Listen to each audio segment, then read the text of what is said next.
Okay, so Hinge or Romanian deadlift. Depends on who you're working with. But again, you can use your weight, your homemade weight. Keep it into your chest. And you're literally going to hinge and come back up again.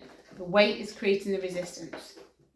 So relax, 2, 3. Then you're pushing against gravity for 2. So down, 2, 3, push up for 2.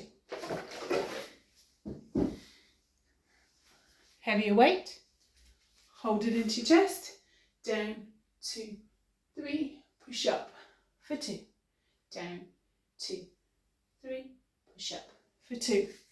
You can also hold it here, down, 2, 3, push up for 2, down, 2, 3, push up for 2. Make sure your shoulders are pulled back.